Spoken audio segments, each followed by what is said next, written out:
We here at Outside Xtra loved Horizon Zero Dawn, and now its much anticipated sequel, Horizon Forbidden West, is on the, well, horizon, with a release date penciled for later this year. But with the welcome return of Aloy, what cool new things will you be able to do in the sequel? Glad you asked. There's a handful of exciting gameplay additions to look forward to in Forbidden West. So grab your bow, braid your hair, and peek out from that tall red grass to look upon these 7 new things you'll get to do in Horizon Forbidden West.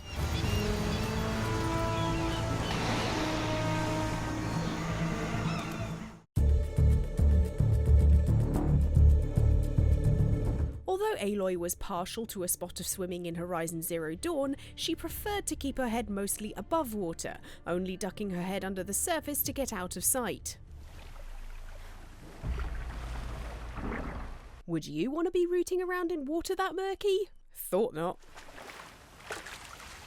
But the warmer, clearer waters of the Forbidden West are more inviting, and beneath these tropical-looking waves there's a new aquatic biome for you to dive down into and explore.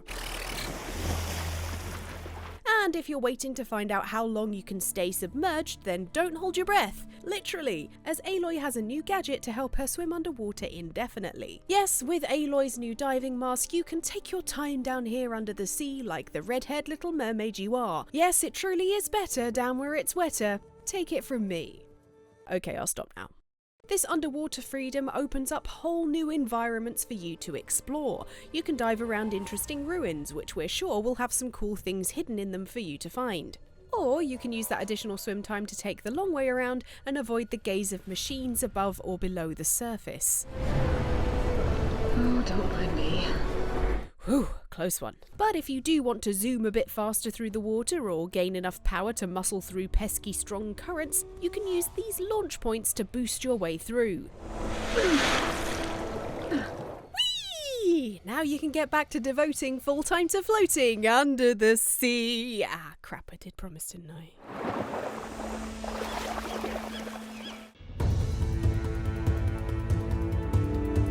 Players of Horizon Zero Dawn will well remember that Aloy only ever used a rope to get down from places.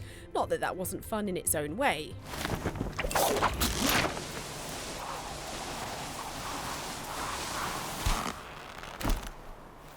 But instead of just rappelling her way downwards, now Aloy has a new toy to aid her in vertically traversing the not-so-frozen wilds. Presenting the PULLCASTER. This nifty bit of kit looks to be wrist-mounted, and it shoots a rope towards special anchor points in the world, towards which Aloy can then pull herself. Aloy appears to get a lot of height from leaping off these anchor points, using the momentum of her zipping forwards to springboard upwards. This means that instead of these just being a useful means to get off the ground, you can use these to stay in the air and zip around like a post-apocalyptic Spider-Man. Watch out, Miles, she's been copying your homework. Some anchor points look to be marked with helpful splashes of yellow, but if you want further help looking for them, you can use the focus scanner to highlight all climbing spots, including these new grapple points, which seem to be marked with a yellow cross. Helpful. Sometimes when you're up high, you need a way down that's faster than carefully climbing down to ground level, but slower than falling and breaking your neck. Ow.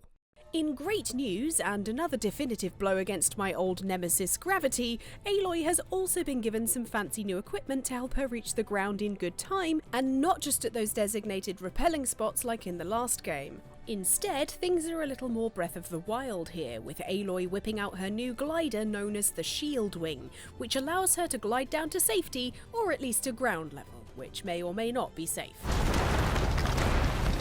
You're telling me we have holographic hang gliders, but we still haven't invented the caramel latte? You know what I'm talking about, Tremortusk. The developers at Gorilla say that the SHIELDWING can be used to get the jump on enemies below you, so get ready for all the times I'll be parachuting in on a group of unsuspecting raiders with a surprise hello! With a name like SHIELDWING, we do wonder if it will have multiple functions and serve in some way as an actual shield in combat too. This could add some extra tactical options for Aloy's otherwise roll-heavy combat style, perhaps giving her a moment to breathe here and there. It's exhausting just looking at her. I'm gonna need a sit down and a latte. Tremortusk knows. Shiny new toys are all well and good, but when it comes down to it, you can't do without a big pointy stick, aka Aloy's ever-reliable spear. If you thought that the classic pointy stick design couldn't be improved upon, then think again, because in Horizon Forbidden West, the spear has gotten a little bit of an upgrade. As well as cool swipey attacks and combos, Aloy's spear can now be souped up with attachments to enable what's known as VALOR surges.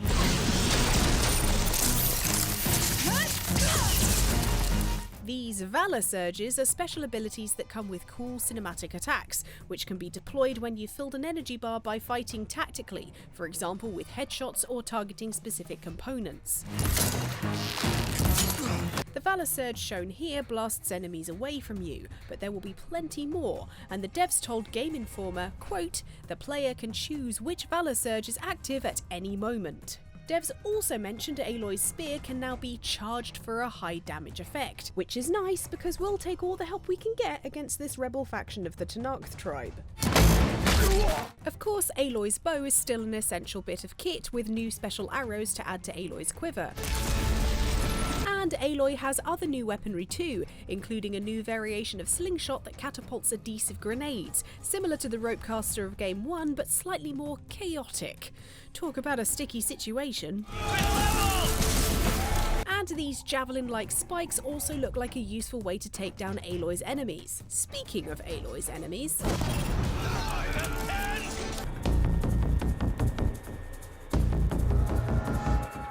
As you help Aloy explore the Forbidden West, you'll come across new machines. One of the most terrifying looking is the Claw Strider, which very much resembles a velociraptor. No, not the tiny chicken-sized, scientifically accurate ones, the big nasty Jurassic Park ones. And they have chainsaws for jaws. Or chain jaws, if you will. Clever girl. These Claw Striders look like they lurk around in packs, making them difficult to take on head-to-head in a fight. So while we know that Aloy is capable of violently putting this toothy appliance into sleep mode, the first few times we meet them we'll definitely be legging it like the person playing this demo and using a fancy new smoke bomb to get the hell out of dodge.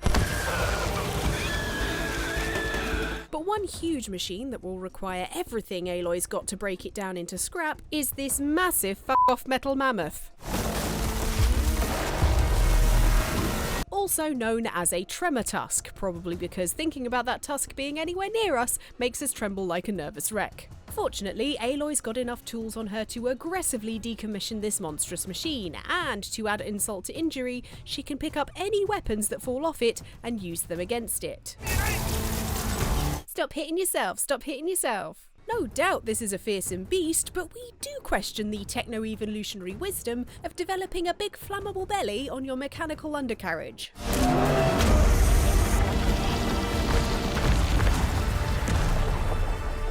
Alright, Legolas, that still only counts as one. The eagle-eyed among you may have spotted that that terrifying tusky boy had some people on it. And no, it was not wearing them as horrifying trophies. They were very much alive, at least until Aloy came along. These human hitchhikers are able to ride these robots because they, like Aloy, have the power to override machines. This means that you'll see plenty of human enemies riding terrifying metal monsters. In Zero Dawn, most fights centered around people or machines, so this new human-machine accord will add a new dynamic to certain combat situations. Now, not only do you have to worry about the murder bots, but also the murder humans on top of them. Our guess is that you will have to deal with them by finding interesting and painful ways to separate human and mount, taking out one before the other, or perhaps finding a way to deal with them on their level. In fact, Aloy has been able to override machines with her spear for a long time now. Opening up and exploring different cauldrons, aka fancy tech caves, allowed her to take control of robotic creatures of all shapes and sizes.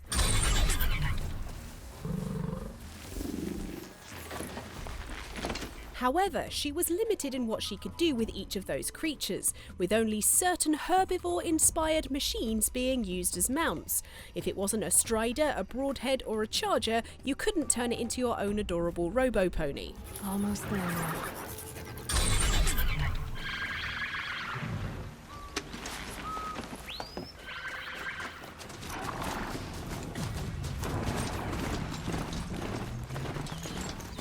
In Forbidden West, fewer robots are off the cards as rideable mounts, with way more machines for Aloy to override. More importantly, you might have noticed this new beachy location has more animatronic dinosaurs than the Jurassic Park River Adventure ride at Universal Studios, and you can bloody ride them! Yes, you can sneak up to one of these bipedal nightmare Dinobots and sit astride a Claw Strider.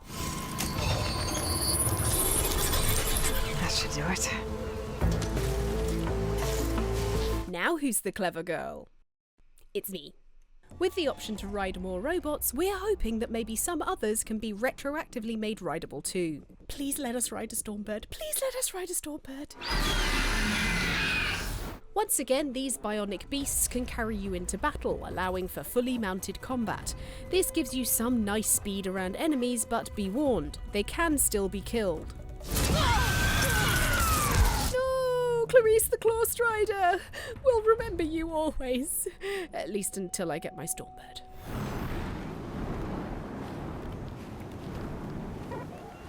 So there you have it. Those are the new things we're most looking forward to doing in Horizon Forbidden West when it comes out later this year. What are you most looking forward to doing, and why is it riding around on a robot velociraptor? Let us know in the comments below, give us a thumbs up if you enjoyed the video, and subscribe for loads more PS5 gameplay. See you next time. Bye!